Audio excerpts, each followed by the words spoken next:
algunos hemos repetido estas sesiones. Son unas sesiones que hemos creado para la clase de mecánica y mantenimiento del Conservatorio Superior de Música de Málaga. Y bueno, pues visto lo visto, pues cada vez gusta más. Y esto motiva mucho para que continuemos haciendo actividades como esta. Y bueno, pues hoy contamos con la empresa Daddario y quería agradecer en principio al equipo Daddario que está con nosotros, encabezándolo Jean François Bescond, también está Jordi Rosselló y por supuesto está Elisa Orrestarazu. Como dice Jean François, si tenéis alguna duda, él va a hablar en inglés, pero yo creo que es un inglés tan depurado y tan bueno que todo lo vamos a entender. Pero si tenéis alguna pregunta por chat, por favor, hacedmela y yo se la transmito a ellos o yo lo explico si yo me entero, claro, porque mi inglés tampoco es so good.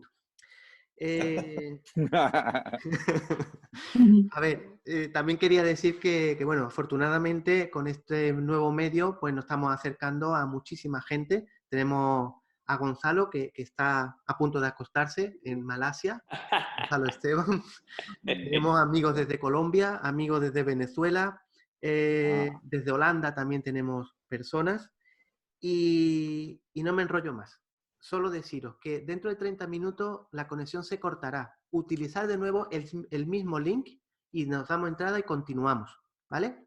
Así que voy a entregar el bastón de mando a Jean François y espero que lo disfrutéis. Jean François, you have the power.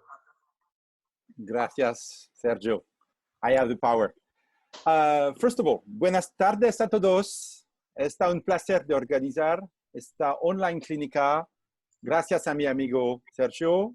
No puedo hablar en español porque no hablar bien. Pero Sergio y otros amigos, Elisa y Jordi, están con nosotros. Vamos a comenzar la clínica. Enjoy. Okay? Well, really a pleasure to be with you to speak mostly about reeds. You know, we don't have enough time to really just go through two major topics were reeds and mouthpiece.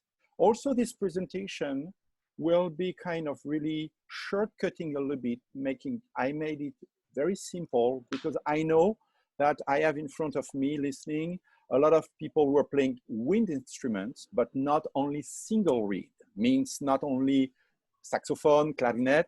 I am sure that we have trombone players, trompeta, and so on. And so you are part of a class, and it was very interesting really for us to really share some basic information, of course. We have a short time, so let's please keep your preguntas, your question for after the break, and then we will, of course, we want to leave you enough time to really have a kind of chat, okay? Okay. Just briefly about, could you listen to me pretty easily? It's fine, English is fine, it's not too fast. It's okay for me. Perfect. Perfect, love it, okay. Very good. That's this guy in front. It's okay, Gonzalo? Even you are the one you test because you are very far. No problem. This guy on your screen is me, Jean François Bescond. I've been involved in the industry for a long time. First of all, in my first part of the industry, just working for Selmer Paris. That's where I met Sergio, Antonio, and otros amigos. Daniel also. I've been in charge of the marketing artist relation for Selmer Paris with Patrick Selmer for 7 years in France and 3 years in the US, working with Con Selmer in Elkhart, Indiana. And since 2006, when I came back from the US, I have been involved, hired by Daddario for taking care of the development of the brand Daddario Woodwind. So really quickly about what Daddario, and this session is not about advertising about Daddario. I want to be clear. I'm working for Daddario, but you know, I'm not here. I'm only here to share information based on what Daddario is doing. There are other, of course, manufacturers, reed manufacturers, very famous, and they have their own also process. So, But I wanted to tell you a little bit about Daddario, very famous for just making cuerdas, strings, you know, the worldwide leader, but also very famous now since more than 15 years for cañas, reeds, and now boquillas, mouthpieces, because Daddario acquired in 2004 Rico, was an American company, but also a company was coming from an Italian family and also has been owned by a French family for many years. Okay, some quick information about really Daddario, because you could say, well, this guy Daddario is not famous for reed making. Well, we have a long experience since 1926, you know, under again the name Rico, a family company. An Italian family coming from the middle of Italy, going to the US, but also staying in France. Well, so why I wanted to share that with you is because, you know, Daddario has been really involved internationally. So you will see that the process is really global. In Europe, of course, in Europe, and of course in the UN, in United States of America, but also in south part of America, in Argentina. Okay, so it has always been plantation in France and also the factory in the US. That's by tradition, and we kept this process for now. It works pretty well. Okay.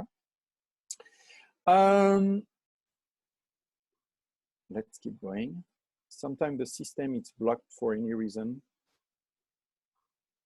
There's a little slight delay. Yes. Well, as I told you, in 2004, Daddario acquired Rico, and what was done really, and it's really part of the process, is really go through the whole process of reviewing how we make the reeds. You know, quality was not so good. Van Doren is very strong on the market, and there is no no issue about that, you know.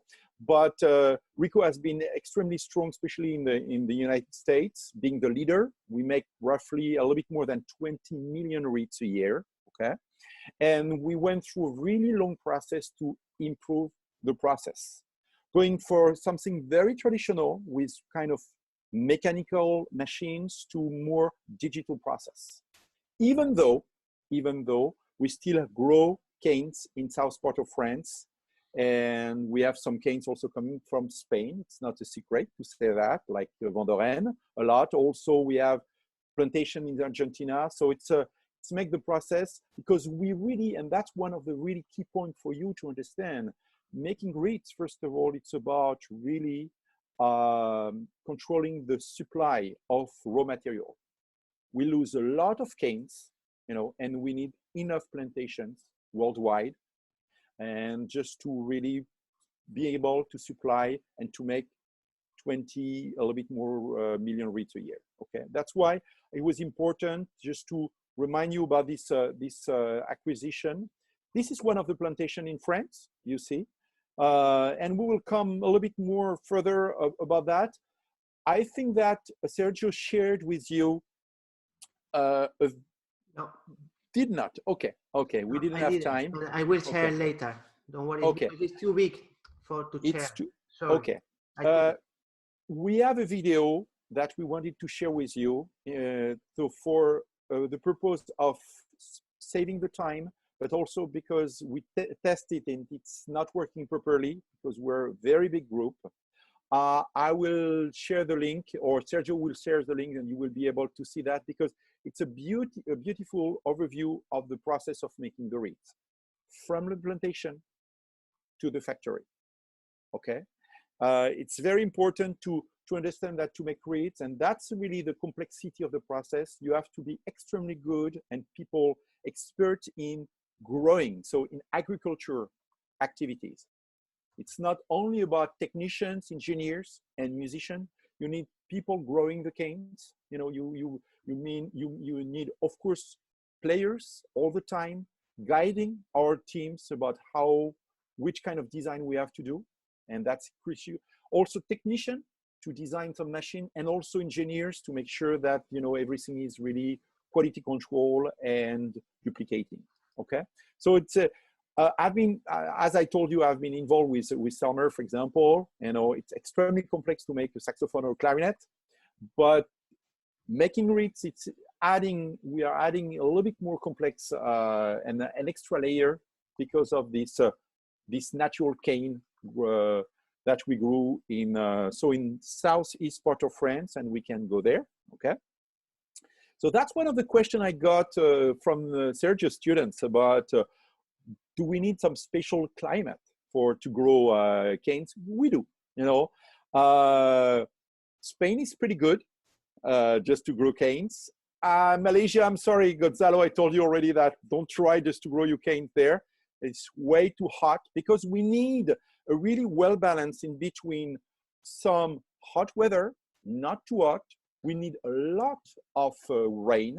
You know, it's you know, the canes and the arundodonax need a lot of water, and we have even a special watering system in the plantation to make sure, you know, if for any reason the climate is too dry, we can really provide water. But also we need a couple of days, maybe 1 or 2 weeks of really cold weather. At that time, then we will be able to, the cane will stop growing, will go in a kind of dormant mode, and that will be the time, normally end of December, early January, when we will be able to cut the canes. It's really critical. That's why we cannot, it's very hard, we cannot grow canes all over the world. Either it's too dry or too humid or too hot or too cold. So that's why Europe has been always, and you know, southeast part of France, all the Mediterranean countries are extremely good at that because it's a kind of really well-balanced climate. Okay. Something also to remember, and you will see that on the video, please. It's 5 minutes. It's kind of short. You know, it's really traditional process. They have the video now for the chatting box, so everybody can take it from there. Podéis coger el vídeo desde el chat que os lo he mandado, lo podéis descargar.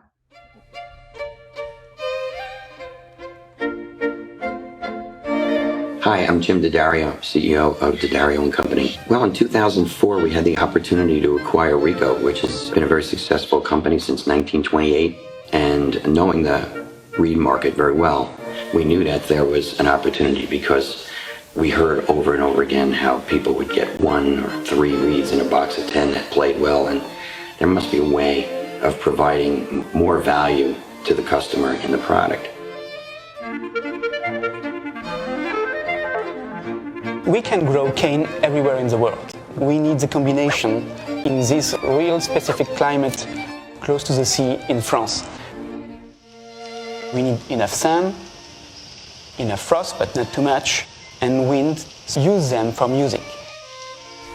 We don't use any chemistry or artificial insecticides or any kind of hazardous materials in the process of growing our cane. And now the cane supply we have is really the finest in the industries. The rhizome is the specific root of this plant. We cannot get immediately some good cane until 5 to 7 years. Harvesting, separating 1-year-old pole from 2-year-old poles, everything is done by hand. The rest of the process is the husking, which is cleaning poles from leaves and branches. After that, they are graded by hand before storage. When we cut poles into tubes, this process is managed by camera. We know exactly from each pole how many tubes we get in alto, tenor, baritone, or clarinet, and we ship them all to the Daddario factory in the US.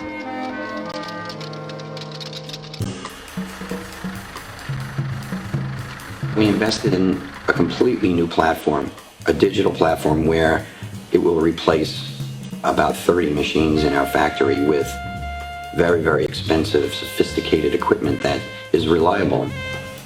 Most recently, we've been working on introducing a new digital reed making machine, digital vamping. It's a transforming piece of equipment. It gives us the ability to do things we just couldn't do before. To make reeds and adjust the process from reed to reed does it in a way that is very, very efficient. We also have the ability to adjust the cut profile to match the reeds. If I want to adjust the tip by 1/10 of a thousandth of an inch, I can do that digitally in the program and within minutes have a reed that matches that design and kick out reeds that might be defects right away. We have musicians involved that are assisting with that process and actually playing the reeds to make sure that when all is said and done, the cane is working the way we expect it to as well.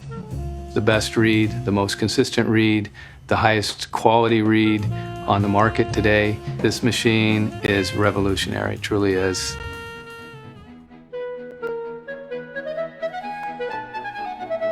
In my career, it used to be really hard to find good reeds because the manufacturing process used to be very inconsistent. Daddario's changed that so that consistency is number one. I open a box of reeds and there's a reed for just about every situation. For me, I know when I've found a good reed when I don't have to think about it when I'm playing. The first thing I need to feel is that it responds the way I feel comfortable with. Any factor that you don't have to worry about in that situation where you can just make some music is very, very helpful. And I find that these reeds do that for me. Good reeds used to be much more difficult to find. I think now the quality of the cane is improving, the way it's being treated, and also obviously the digital technology that allows much more precision in the cutting process. The way that the reeds have evolved, I'm very happy to be using them all the time now. We've taken the cane that we were given by Mother Nature and we made as many great consistent reeds as we possibly could. And the way we're doing it is by eliminating the chance of error or variation in our process. Players are saying, wow, I'm getting many more good reeds in a box. And that's exactly what we set out to do when we acquired the company. We wanted to hear those words.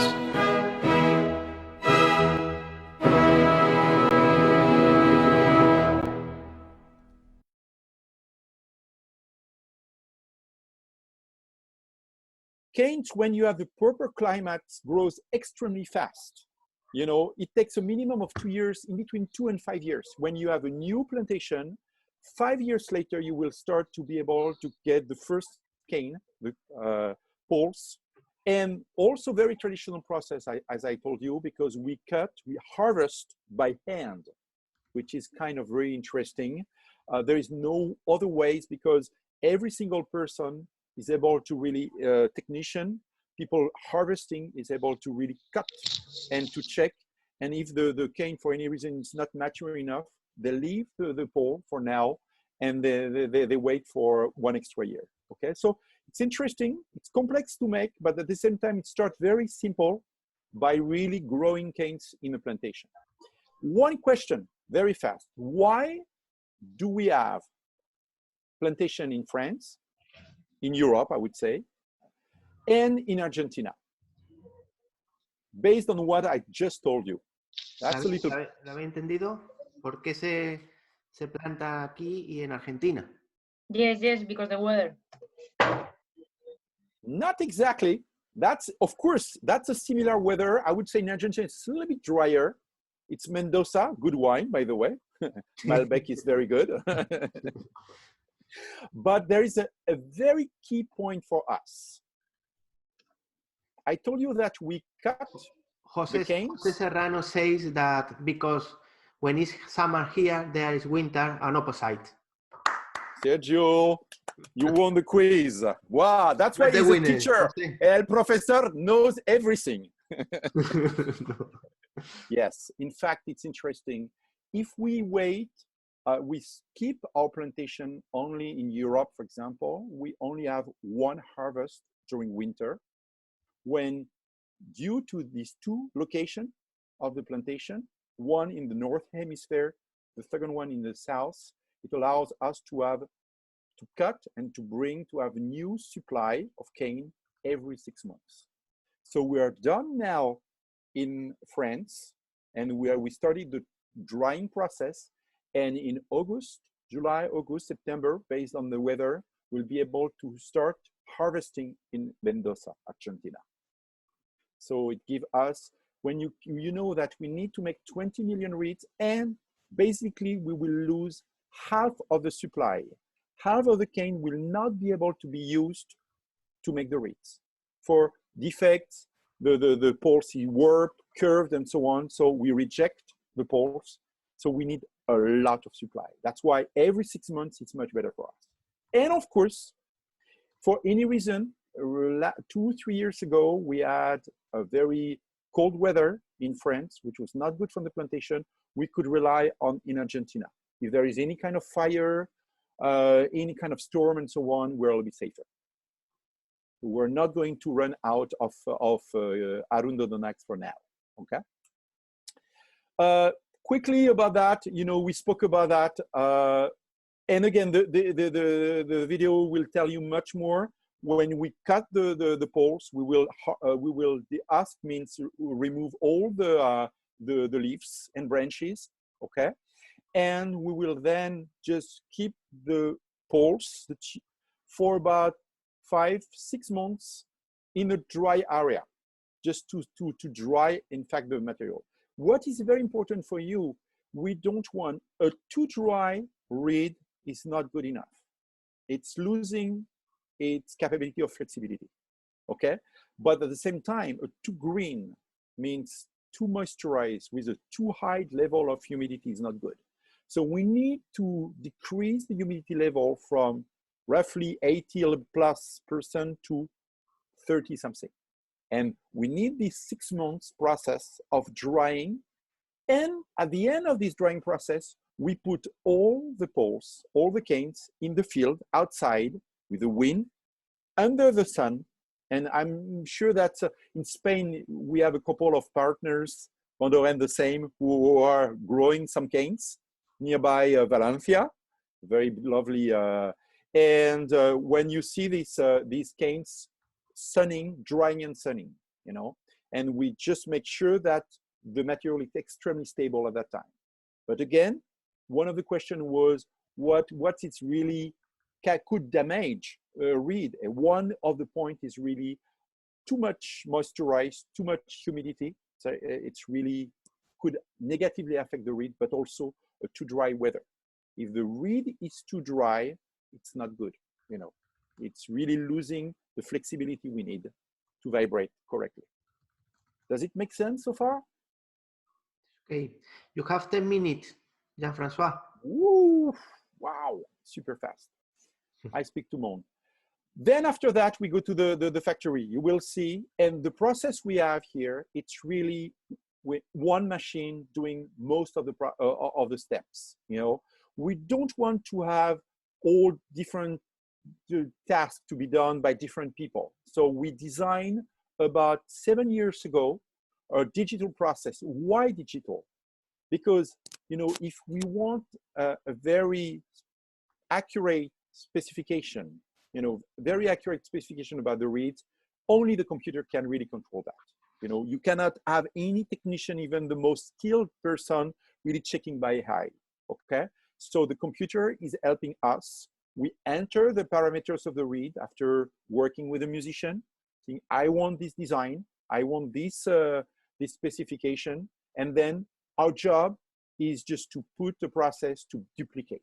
It's highly technical. I can tell you, the machines are superb, you know, and of course, each step is done by the same machine. Of course, it's a process, and at each step we control to make sure there is no defect and the quality is at its highest. Okay, so it's very important because what we expect from the reed, if you're a reed player, is the reed to work as well as possible, you know, and to avoid any kind of inconsistency, and never ever forget that, you know, the reed, it's one of the only products we sell in the industry who can really, it's based on the natural material. Even the granadilla from the clarinet is extremely stable, okay? The mouthpiece from the trombone, that's a piece of metal, it's not, but the cane is alive.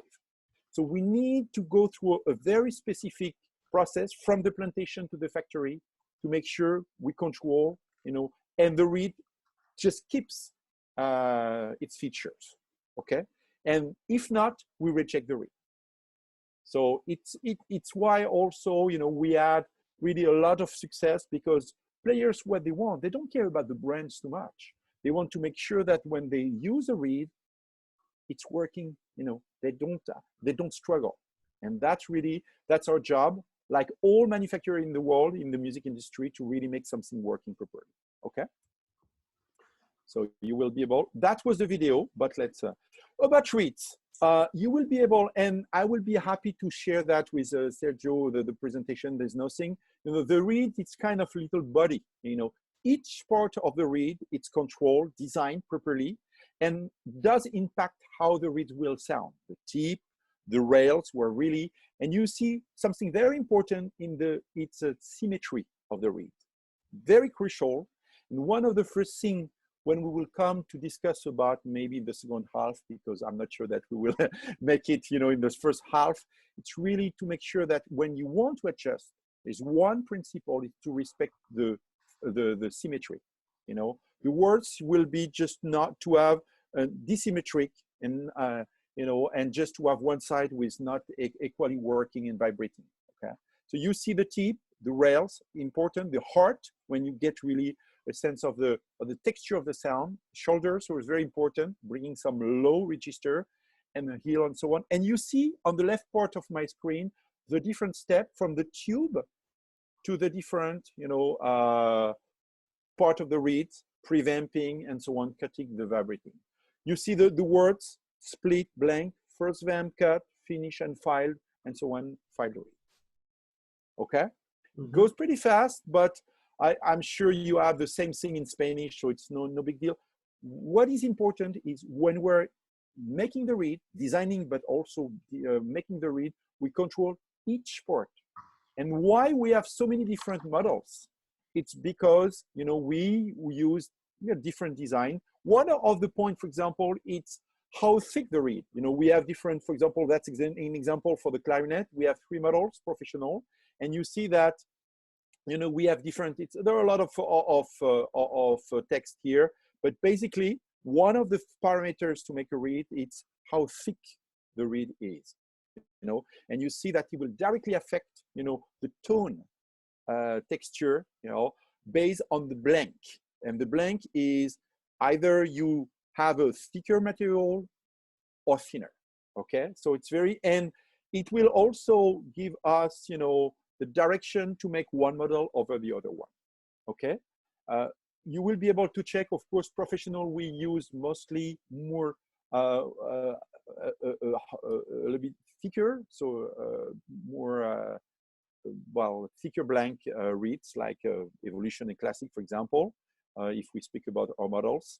And because it's bringing a little bit more texture in the sound, okay? Everything is at the end, the point of view of the musician, what the musician feels, the depth of the sound, the articulation, and so on. But every single artistic parameter is translated by engineers and technicians, like you, Sergio, you know, translating what the musician wants on the instruments to a technical, well, gesture or action. It's very important. And that's really what we do. How can we have a bit more brilliance in the sound? How can we have more articulation? We can design a reed giving this kind of parameters, okay? Another point also you will see, major difference for the reeds, it's the cut of the reed. You see, for example, not on our blocks, but for example, on right, French cut. French means filed, F, French filed. It's the one at the top of the screen. Filed is this line, okay? And what is this, why we have that? Honestly, I asked a couple of people, we don't know how it came and how it started. But we have on the market now these 2 models, 2 designs. One, the one of the top, giving a little bit more articulation, focus in the sound, brightness or brilliance, okay? And you use sometimes some reeds are filed or unfiled. That's another parameter. So you see that based on what you use, on the design we have, when the musician wants to do, you have more material or less material, the reed filed or unfiled. And that's really makes our line pretty complex. Okay, I will come back now. That's why we have so many reeds. That's really why every single reed has different cut, different blank, and different design in general. To really, it's not because we want to make business and have an inflation of models, because there are also, and that will be important to mention, reeds who have been designed more for jazz mouthpieces, and enhancing more projection. Some reeds who will give a little bit more complexity and depth in the sound. So that's why we have all this wide range of products. Okay, it's very fast, and of course, we could have done, a step-by-step process, but you understand that, it's really a complex process from the plantation to the factory, with control at each step, with technician, engineers, but also every time musician controlling the process. Are there any questions so far? I'm gonna try in English about what you say about the thickness of the reed, the thick. In this parameter receives the hardness of the reed. No, it's a very good point. Yeah. In fact, first of all, we do control this thickness. We really want. In fact, basically, we will really go deeper when just making the table of the reed. And I'm sorry because I didn't bring any reeds. I have here, but it's weird. I make millions, but I even don't have one here. It's my studio is, but you see, and on the table of the reed. Maybe Sergio, you have one to show anyway. But so we can one reed or one mouthpiece. One caña. Una caña. What makes things very interesting? Yes, so we check really the table and we go deeper. What is very important is you could consider that the thicker, the harder. In fact, that's the opposite, because in fact the hardest part of the reed is at the top. The one from the bark. Imagine the tube of the cane and the one on the shell, and the reeds who have a thin blank are the one with more bark and less body and less material. Okay, so sometimes the thin blank, like I would say a reserve or a blue box Vandoren or most sold reeds, are the one with a little bit more resistance, a little bit, and the strength even will be slightly harder. The thicker the reed, the softer in the approach for the musician. So, when we will say, I will design a thick blank, a very thick blank even, then you can consider that even the strength you will use might be a little bit softer. If you use 3 or 3.5, if you are a player, you will have to play slightly harder due to the blank. Does it make sense, Danny? Yes, thank you very much. Okay, but it's weird because we think, well, it's harder, though it's more resistant. That's the opposite. Consider that the reed has really something very specific, because there is a hard shell, but inside it's not empty, but it's made of little tubes and pores. That's where the air and the water are crossing.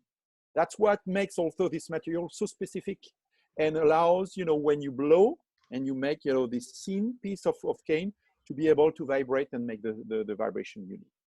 Okay. Thank you for the question. Thank you to you.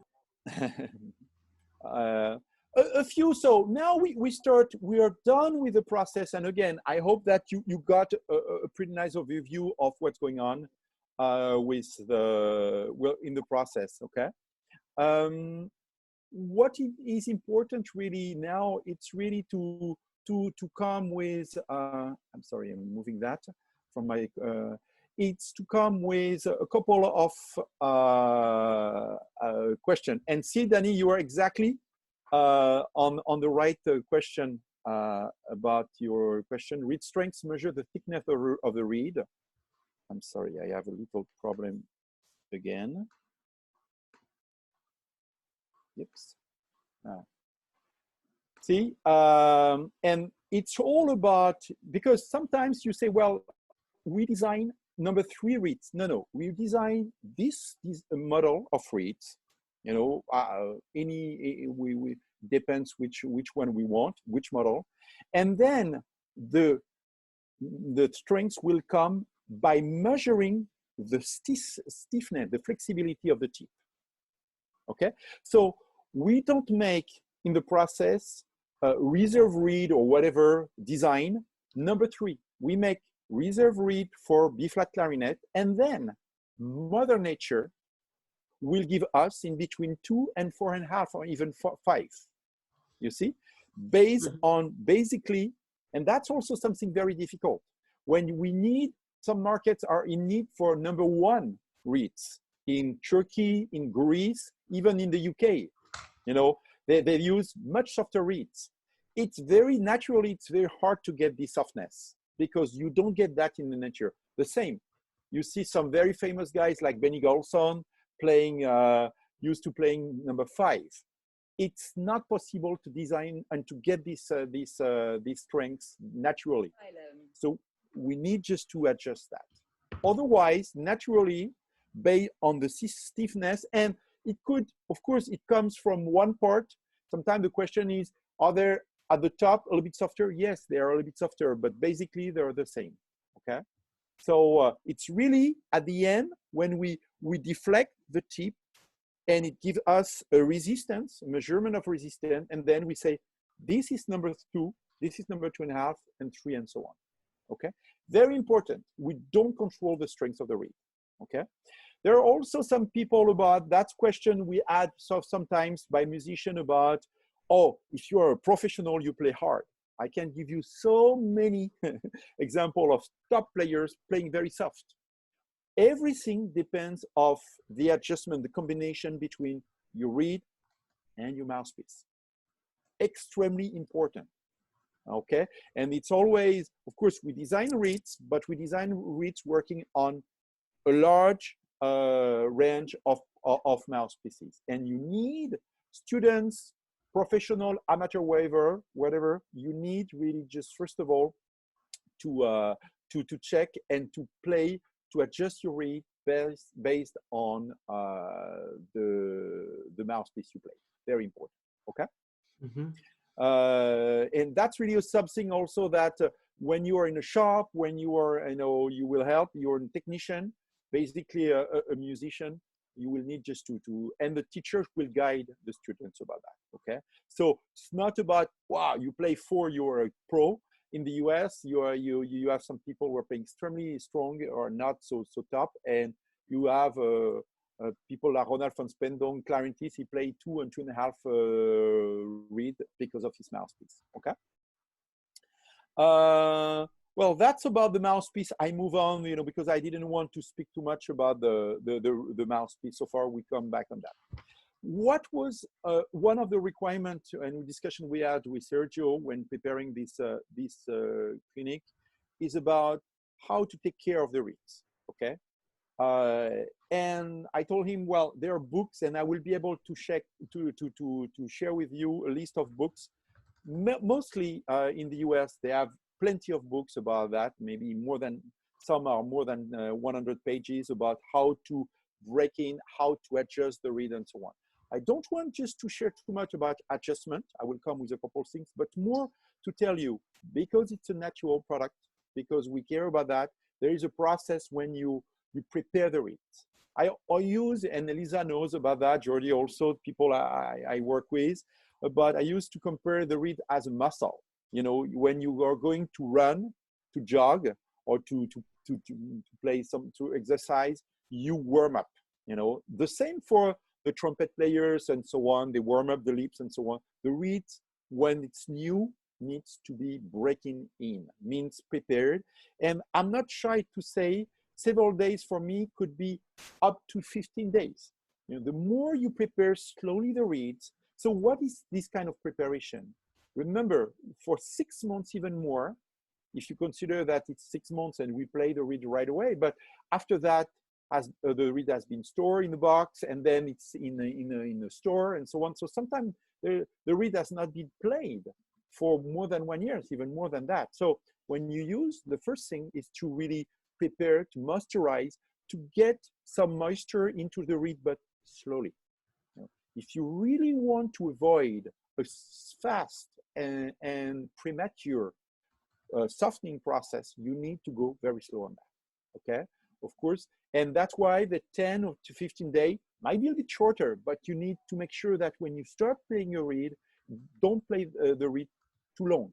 The longer, the more moisture you will bring into the little tubes, into the material, and the worse will be, you know, the softening process could start pretty soon. So take the time, and of course, when we speak about breaking, we speak about rotation. Never rely on one or even two reeds. Have a few reeds that you prepare, because if you have concert, and I know, you know, Gonzalo, Antonio, and so on, top players here, really, you need to make sure that when you are on the stage recording, you have no problem. And that comes, you know, they prepare the reed far in advance to make sure they rely on the reed, okay? What important thing, I told you, one of the enemies of the reeds, it's really about, you know, the humidity level. We have plenty of device, you know. Sometimes when I go, and I remember speaking also about Gonzalo, because Gonzalo is living in Malaysia, and Malaysia has something extremely important, is really super humid. And for the reeds, it's a major problem, okay? So one of the major points when you store reeds, when you prepare reeds, is to make sure that you try to keep the reed in a very stable environment, humidity-wise, you know. Daniel also with his store, you know, when he's storing all this reed, whatever, you know, just to make sure that it's never way too humid or way too dry, you know. If you can even have a process to really give some moisture, moisturizing a little bit the room, that's the best way, you know. That's also why at the factory is completely under moisture and humidity control. When you enter the factory, it's not a laboratory, sorry, but it's really, we control, and if it's too wet, we give some water. If it's too dry, we have some watering system and so on to make sure the reed, it's always at constant humidity level. Very important. And we have, for the players, this little device, and you know maybe that when you use the reed, you can always make sure that the reed gets the minimal humidity level we need on that. It's a little bit advertising here. Other brands are providing that, but it allows musicians always to have the reeds in a basic constant humidity level. It's a very critical point if you don't have, you want to avoid any problems, you know. And I know some people in some countries who have mold problems, so mean there is a mold on the reed, sometimes because it's way too humid, okay? The worst being for the reed, and that's a common point, better to have a dry environment and to give a little bit more humidity than really a too moisturized environment, because it's really dying and not helping the reed at all. Does it make sense? So use the proper storage to break in the reed, to store, and when you play during the use of the reed, to make sure it also keeps the reeds in a kind of very stable moisture environment, okay? This is also about something about the mouthpiece cap. It's one point that I forget just to make sure for especially the students, always recommending to use a mouthpiece cap. It's good for business just to have all the reeds broken and so on, but really not good when you have a superb reed just to see your reeds broken. So just make sure that you take care of the reeds. It's extremely fragile, and especially when you go through this breaking process, use the proper storage just to make sure they're really safe, okay? Just a reminder, and we'll be able to speak about it a little bit more if needed, sorry. About, you know, the breaking, going a little bit thing. we come a little bit on adjusting the reeds. You see, I use the scroll. I'm not shy. If you don't know how to adjust the reed, don't do that. You know, the reeds are made at so precise work, you know, that I see sometimes people using a basic reed knife.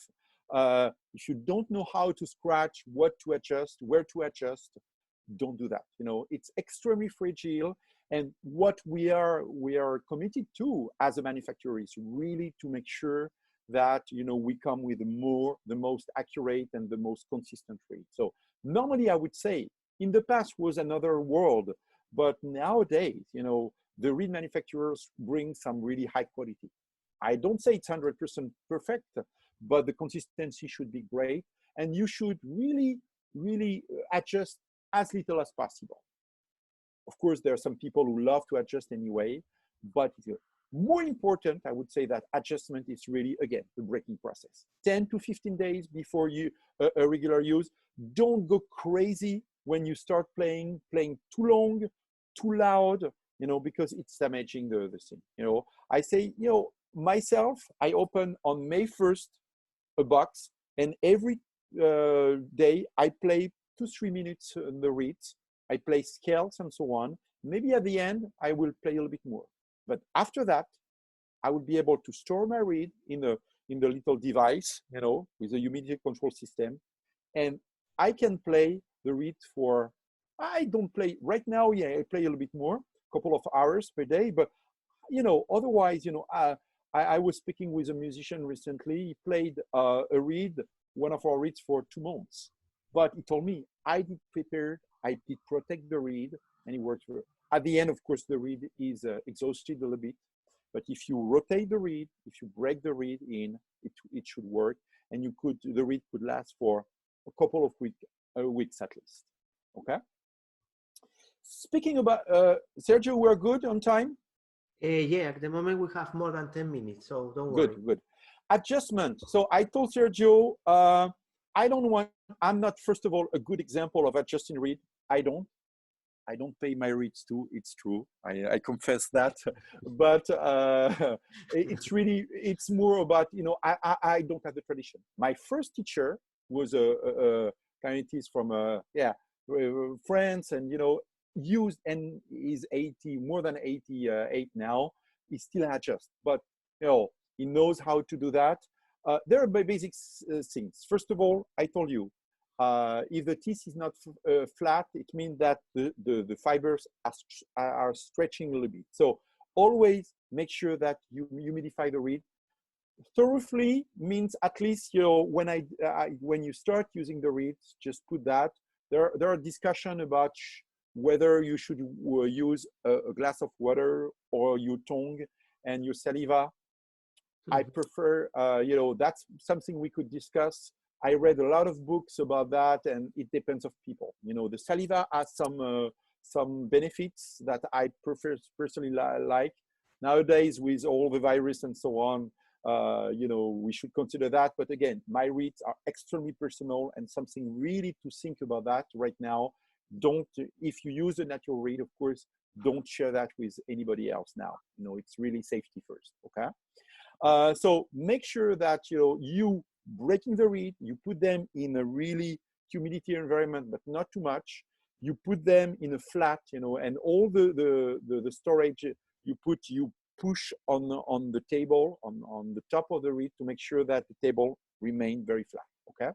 If the reed is too hard, you know, first of all, I use, and you can see on the little drawing here, I use to rub the vamp a little bit. It helps to really make the fiber a little bit more flexible. It also helps to close the pore of the reed. So it's very technical. There are some people who are doing that even for all reeds. I do that sometimes, okay?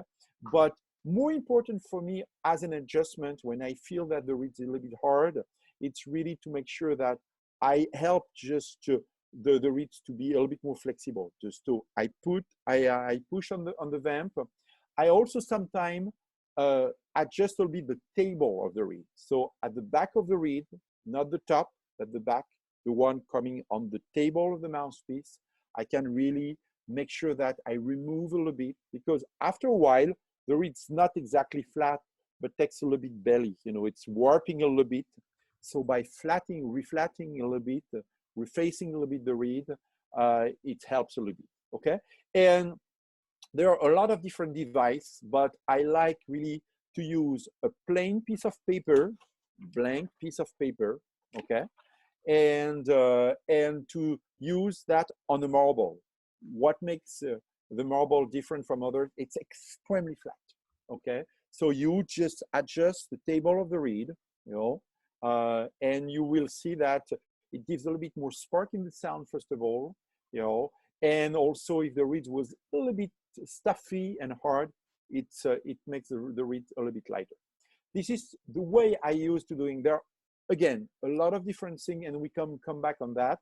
If even some players want to share their experience, it might be interesting. Okay.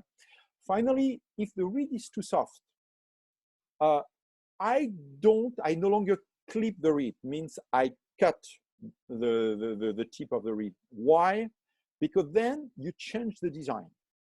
You know, if we design a reed with a specific length, it's because really we need that just to have, especially the top of the reed is very important for the vibration. As soon as you shorten, you clip a little bit the tip, it's different. Of course, it will add right away some resistance of the reed, but at the same time, you will change a little bit the sound.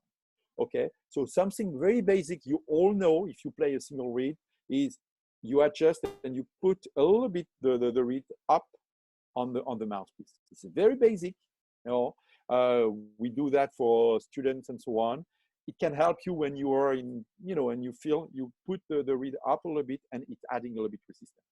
Of course, some people may clip the reed, but on the market, except I think that who is making this clipper?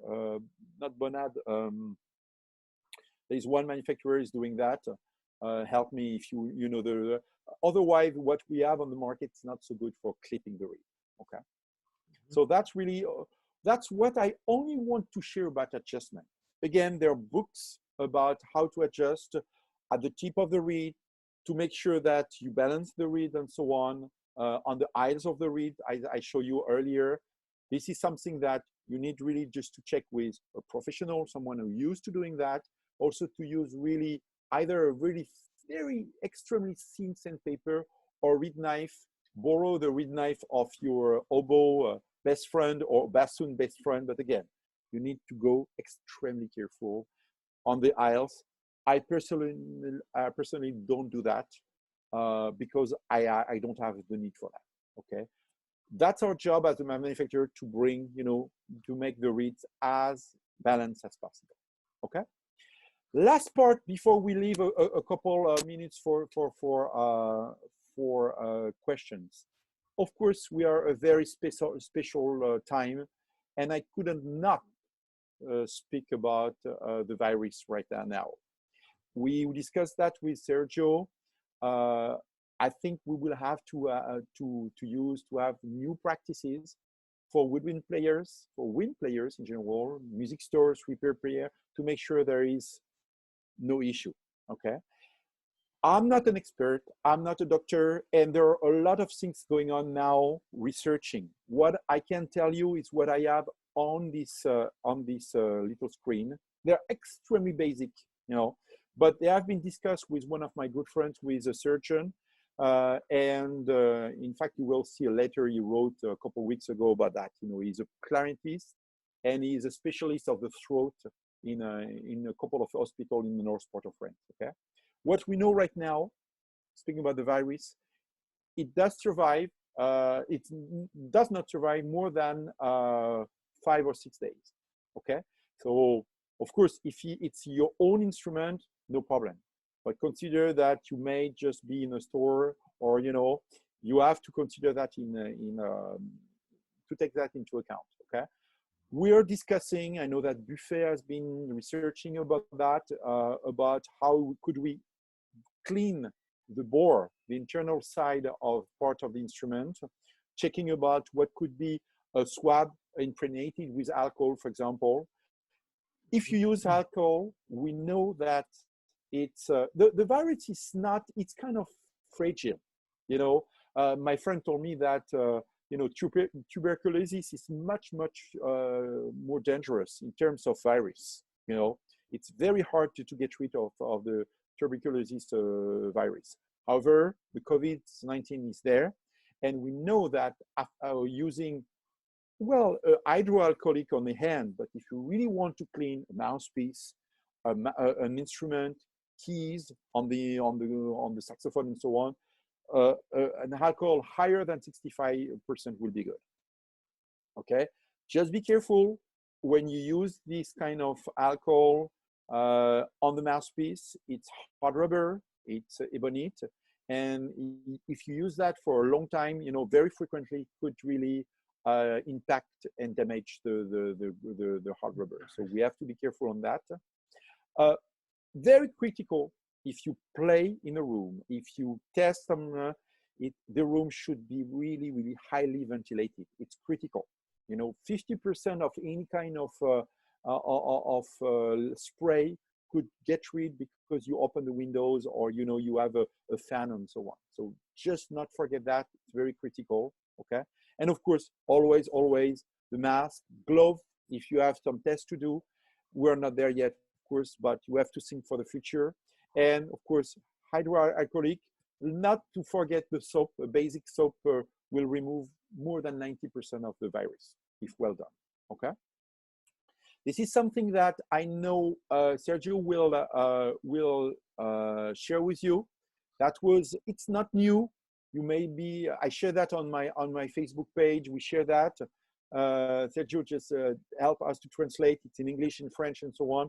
It's basically, you know, what we know from spraying the air when blowing the instrument. So some artists did really strongly react about that, saying, well, it's a risk. If you start saying that, people will not be willing to play any wind instrument. That's not true. You know, we love playing wind instrument. We simply ask just to know a couple of things about that, especially now. We'll see later, but not to play in groups. And I know that especially this message was really widely shared, especially in South America, when the virus came a little bit later. And it's important. It's controlled by doctors. It's nothing really major, but it's important to keep that in mind, that it could be at risk if we don't take the adequate actions. Okay. I'm done. You know, if you want more information, we have a website about what we do exactly. You will be able to find the video and so on, and information about our process and so on. I want just now to open. I hope it was useful.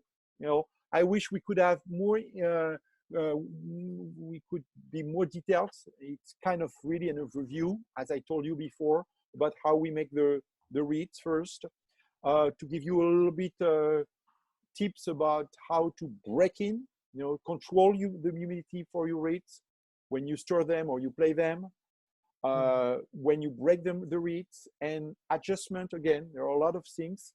I have a list of books, mostly from the US, that I can share. There is one nice book by Larry Guy, who is kind of nice, not too big, in English though, but interesting.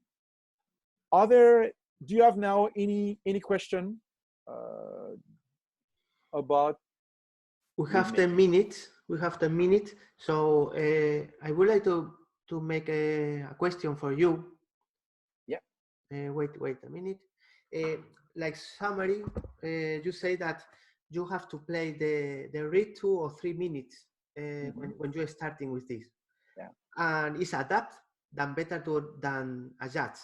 No, it's better don't use the knife. You have to adapt.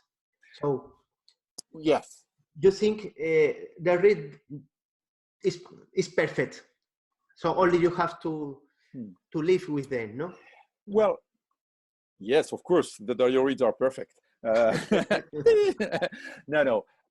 I never consider. Sorry. I never, and I want everyone playing, of course. If you disagree, the reed is never perfect. Again, because we are based on the natural. Try to, you know, to really. This, but I think. No. But it's true. To take the thinking, you have to take the knife always. Not, I would say, it's personal. Give the chance for the reeds to adjust. think of the long process from the field to the factory, to the long drying process and so on. And again, you don't know, the reed has been maybe stored for 6 months in a store somewhere. Okay, you don't know. I wish not, but and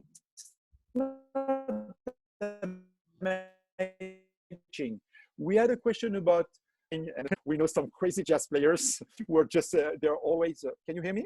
Yeah, the internet is not stable. Can you hear me? It's okay? Yeah, it's okay now. You know, some jazz players are willing to find the vintage 25 years old, like a wine. Well, it's not, we know again, the problem is when, you know, the reed becomes too dry, you know, it's lose its elasticity. You know, that's a point, you know, so we have to go, so it's a point. But what is important when you open the reed, you test them one by one, you know, you go through, don't judge them right away. Give them a chance to adjust. Again, the reeds made in LA, in the factory, will arrive in Kuala Lumpur, in Gonzalo hands, or in Madrid with Daniel, or, you know, wherever in South America, in Brazil, it's super humid, or in the middle of Arizona with super dry. Leave the time for the reed to adjust. That's the only thing I will say. Just make sure that you adjust. That's why 10 days might sound absolutely long. Well, first of all, if you are a player, you always have, you don't rely on a new box right away. You know, you play old reed if you have to play some concerts and so on. Practice and prepare the reed. And after this time of adjustment, breaking, then if you see, wow, this reed is great, but here it's a little bit hard, then you will be able to adjust. You know, that's my point. The words and adjustment should be also done because a discussion about dry, moisturize, sometimes I see some people just putting some saliva inside. So why saliva? I told you that it's really helping. You know, in your saliva, it's not like clean water. You have a lot of enzymes inside. You have part of, a cheeseburger and all kind of things. Sorry, it was my bad boy time. No, but, you know, and, you know, it's really yours only thing and will come on the reed.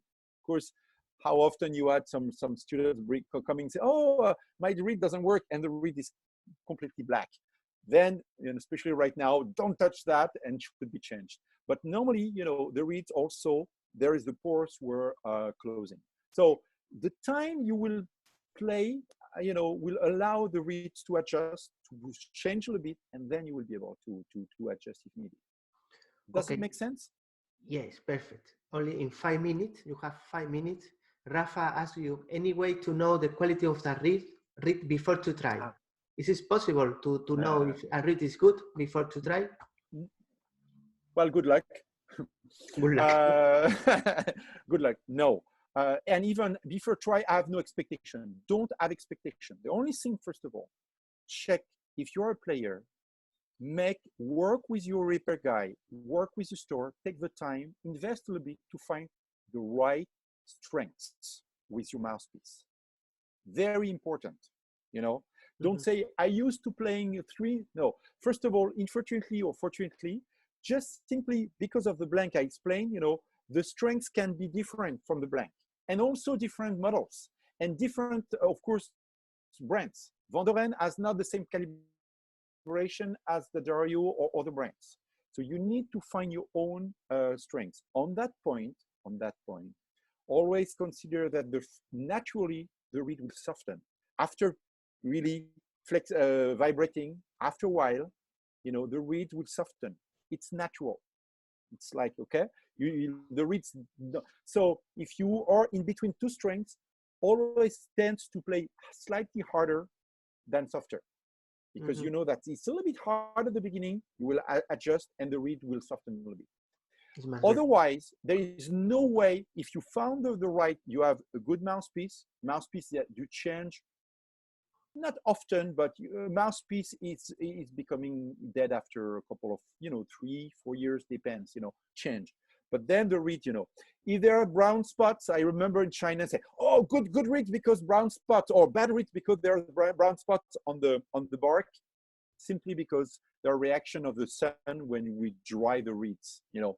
So it's nothing, there is no sign to see it's a good read or a bad read, except if it's not so well-known read, you check by transparency the read and you see that there is one side with black, means thicker than the other, then I can tell you, just be careful, this read might be a problem because it's not balanced. That's the only way, or maybe if it's really damaged.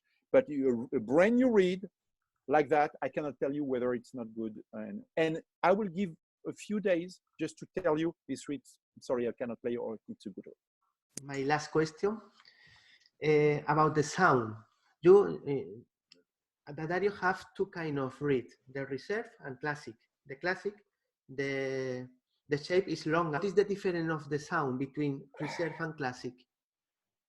Well, it's not that simple because in fact we have, here we speak about, we have about more than 8 or, well, almost 10 design for each instrument, saxophone and clarinet, first of all, okay? Here we speak about clarinet. Because for saxophone, right now we have 2 lines, grand concert and mostly reserve. That's reserve, it's a line for classical with some specific feature. For clarinet, not to say, well, it's more complex, but the market brings, you know, just led us just to design, in fact, 3 models: reserve, reserve classic, and reserve evolution. You know, and each one, first of all, and I don't know if you can, maybe I can share the screen again. The difference: reserve, classic, and evolution. You see. So if you see, so first of all, I use this sketch not to speak too much about the different models, but to tell you about the blanks. And that was interesting because that's one of the key parameters for us. So you see, first of all, the reserve is thinner than the evolution. That's one thing. But then also, as you mentioned, you know, we have vamp. In fact, it's the vibrating part of the reed. And you see, for example, that the classic has a longer vamp. Just to, yes, indeed, enhance vibration and projection and the clarity in the sound. At the same time, also, you see the difference between reserve classic and evolution. You see that evolution has no line. Remember that we discussed about the cut. That's also another difference, that brings, for example, Van Oren has also a roller pick with unfiled and V12 with filed and so on. So you see, that's one of the parameters we use as reed manufacturer to give some, to give a trend. I won't say, and that's a very important question, I won't say that we can give you your sound because of the reed. That's not true. And Antonio, remember, I'm not a believer for a long time about to saying you play this Selmer saxophone number series 2, series 3, or Yamaha, blah, blah, and so on, or this reserve and so on, and you will have this sound. No. But we help you to, for example, the reserve, definitely by design, will have much darker sound than the classic, for example. Okay. And why? Because you see, it's a shorter vamp, it's also a thinner blank. And also you see the tip, really it's typical, the tip of the reserve, it's really round. When the classic, we really make the aisles really almost square. So it brings a little bit more projection, clarity, even brightness in the sound. Okay. So I want to share that, to tell you that, when, that's why adjustment is critical. Sometimes people say, oh, I adjusted, it's harder now, but I don't get the same sound. Yes, because first of all, the sound is yours, of course, but we design a model, and that's why we have so many different models, to lead you to work one direction or another one. So no, the reed doesn't give you one specific sound, but it will help you, based on the mouthpiece, just to have a little bit more brilliant sound, more articulation, or a darker sound, a little bit more depth, and so on. Okay. Does it make sense? Yeah. I'm very cautious on that because I don't want to say, oh, if I use that, I get this. It will be a dream, but it's not so simple. Okay. Fali, a teacher from clarinet, he wants to know what is better, to keep the reed on the glass or without glass. What do you think? Well, what is important is to keep the reed on a flat. The glass, the point with the glass, it's really always flat. Okay? When you store them. That's why the box, all the, we have different way of storing. There is a simple way, old one like Van Doren has, or we have the reed guard, we say. The point is, there is always a little elastic, a rubber band. Why? To push the reed. And next time I will have even though you don't see very much, but I will have, we push the table, because the point of the reed is after a while, the humidity brings on the table and the reeds become a little bit warped. So it's not flat enough. So you push on part of the reed, and the glass remains, it's always flat. So it's very flat. The table, what is important is the table remain extremely flat. And if not, that's why I told you one of the adjustments you make, it's really just to put that on a piece of blank paper and so on to make the table. More important is the table of the mouthpiece, which is flat, should match perfectly the flat part of the table on the reed. With humidity or without humidity? Without, well, humidity, it's like you put humidity on a piece of wood, it will warp, it will change. So again, humidity, it's a bad boy, it's an enemy. So that's why, keep the reeds as much, out of any kind of dense, high level of humidity. Store them in a way when you can always balance the humidity level, never too dry, but never too humid. And make sure also that you store them in a flat position, and the glass is nice, pushing on the heart, and making sure that, of course, you turn them. Okay? So the glass is perfect. That's why you have so many reed cases sold with a flat glass. It's good. The best, though, is to have a storing process when you have a little humidity pack inside, when it's too moisturized, and we make that, Van Doren makes that also, a couple of brands make that, when it's too humid, it's removing the humidity, and when it's too dry, it provides some humidity. Okay, thank you. I'm going to ask, anybody want to ask to Jean François anything? ¿Queréis preguntarle algo? No, thank you. It's all okay. Venga, Was it clear? María, pregúntale tú sobre las dobles cañas. ¿Es tu tiempo? Okay, perfect. I would to know if your brand is going to work with double reed or is not at all. Thank you. Well, thank you. I wish. No, we used to having Rico double reeds in the US. It's a very complex process because you need a lot of people, workers to finish the reed. So now we don't make double reeds anymore. We have, by the way, a little reed case for double reeds. It works very well. I have some like that, but for double reeds, okay? Otherwise, we don't make them. However, if you play oboe or bassoon, what I said could be used. Also the design, it's not as complex. The point of the oboe and bassoon players, they make their own reeds. They adjust much more than we do. And well, I think protecting on the humidity level, it's really critical there. But in fact, for Daddario right now, we have no plan on the short term to come back on the double reed right now. Thank you very much. Okay. Ok. ¿Alguna pregunta más? Venga, que este hombre no lo cogemos nunca, ¿eh? Gonzalo Esteban, pregúntasela tú, directamente. I think he's gone. Maybe it was too late. No, it's here. Oh, he's here? Hello. I'm not going to sleep. It's okay. Sorry. I'm sorry. I'm going to ask something quick. Sorry to interrupt. Yes. For example, for me, it could be very important the percentage of the humidity in the reed here, yes, because the humidity here is quite high. So do you recommend any percentage of humidity? I don't know if there is like for you the best. The less, the better for you. When you go to Malaysia, the point is you move your arm, you're already sweating. Okay, so that's really the point.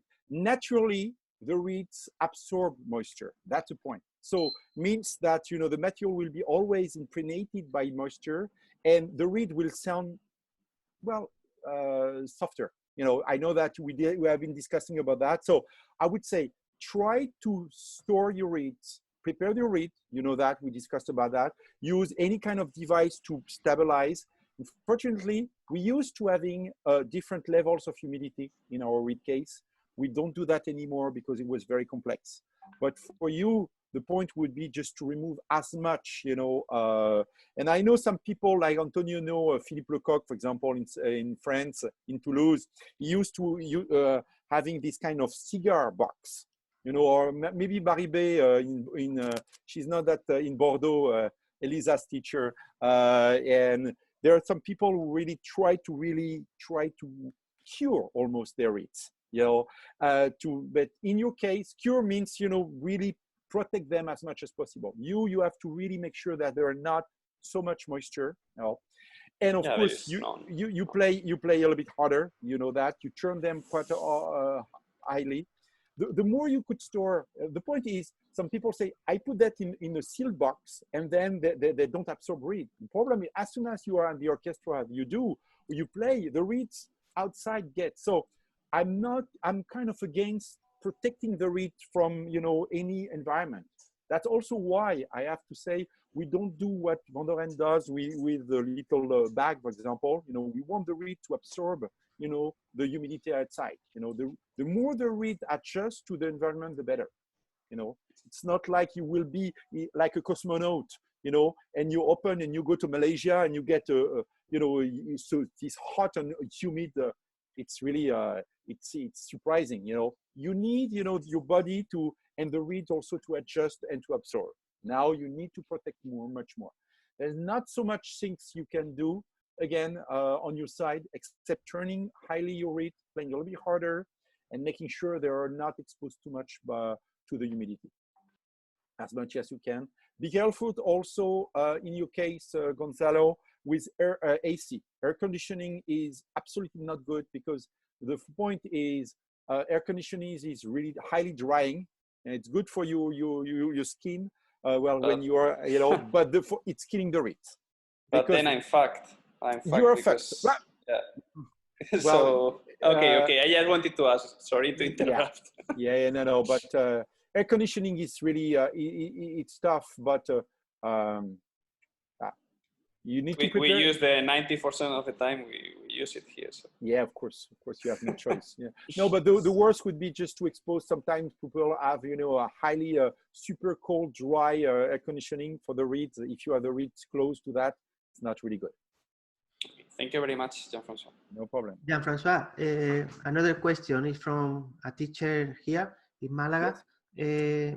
Somebody telling that in the reed case, between the glass and the softer area, put one plastic, because the humidity keep much better like that.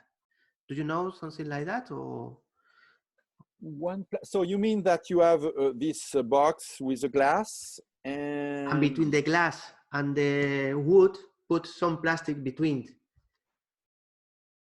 Have you seen this? No, I don't think so. No. Okay. No, I saw some people using our humidity pack, you know, the little brown part, you know, using.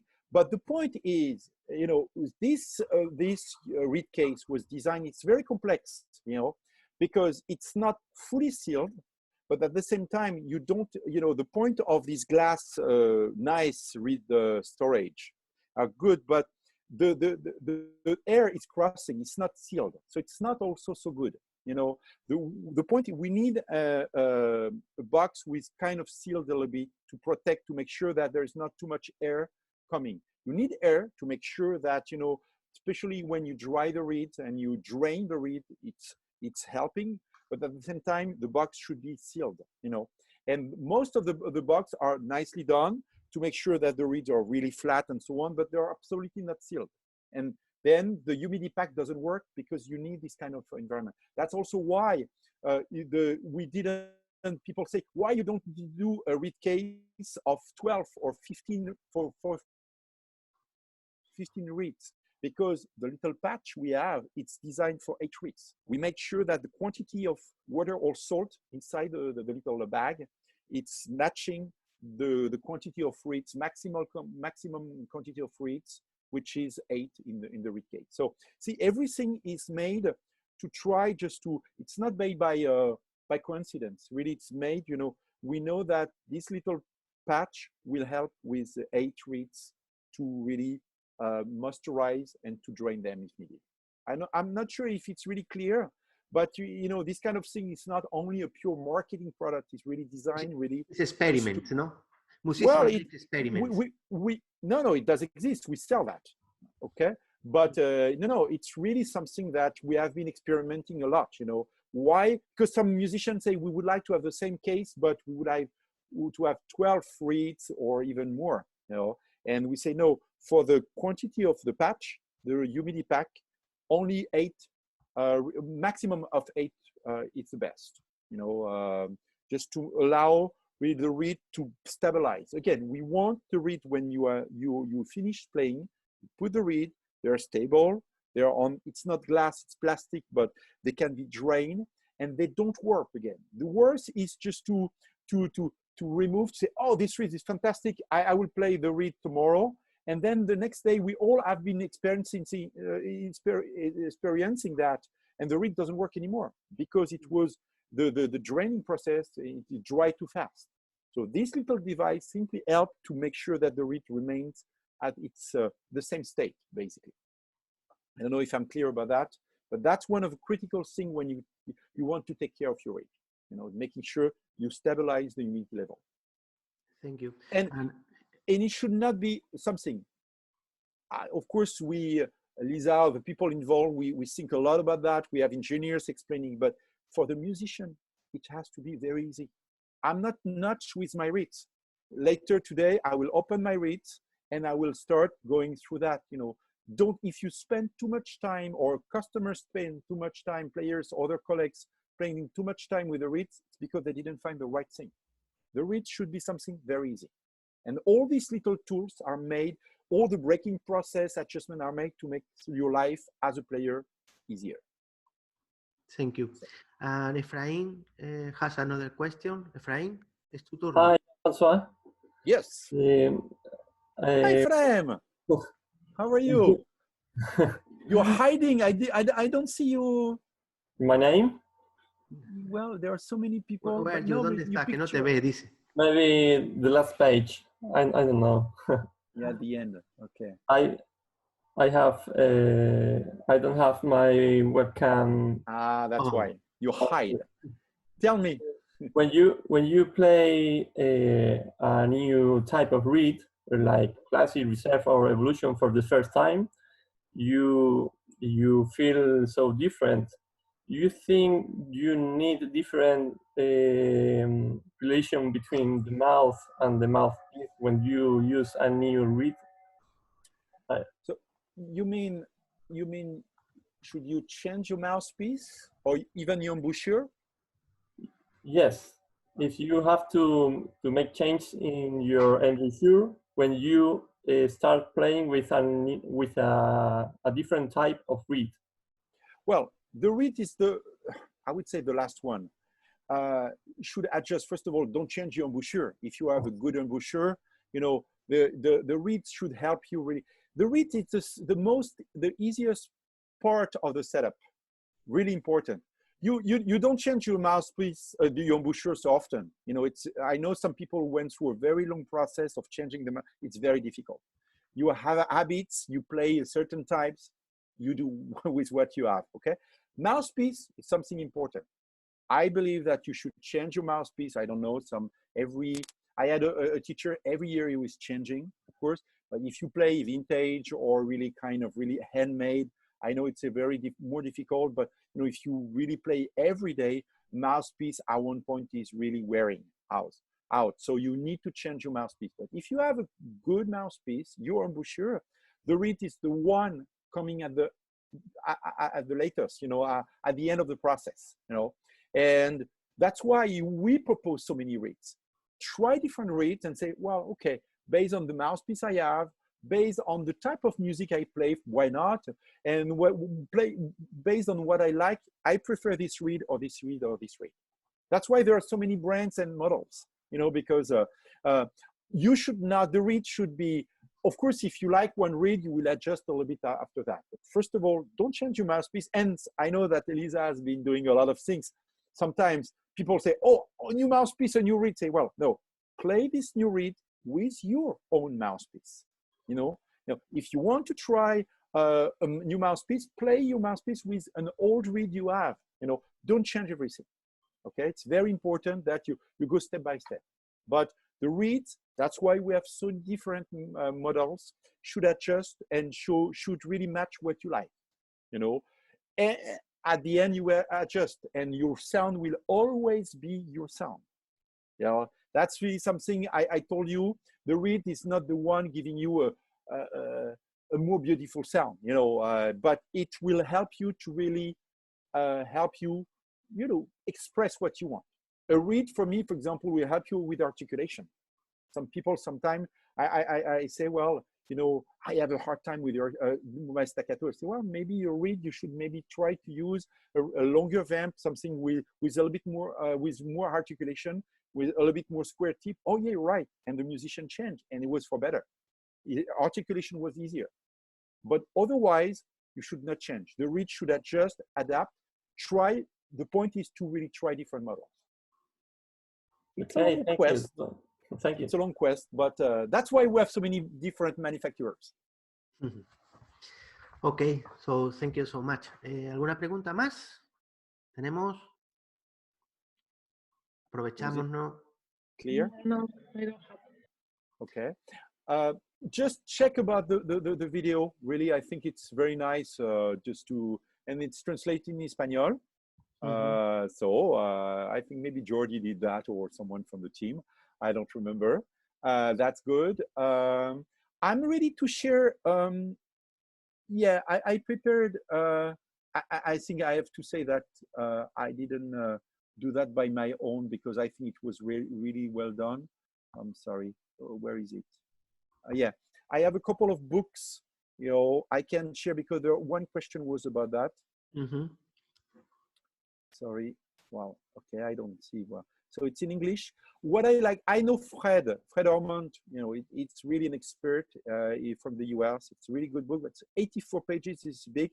I know Larry Guy very much. I've been reading this Selection, Adjustment, and Care of Single Reeds by Larry Guy. It's really well done.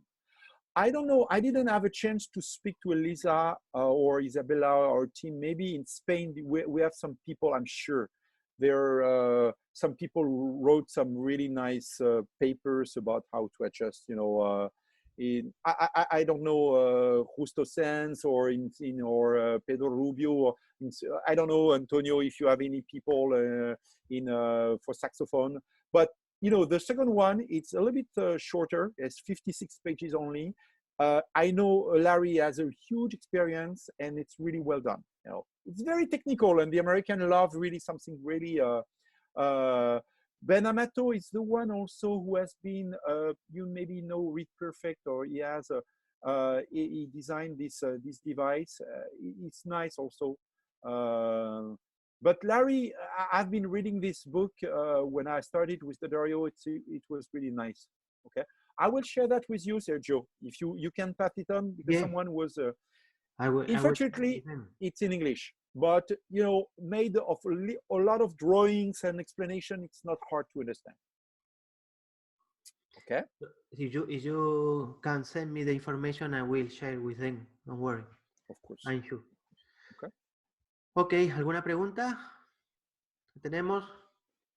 Did I forget something, Elisa? ¿Todo bien?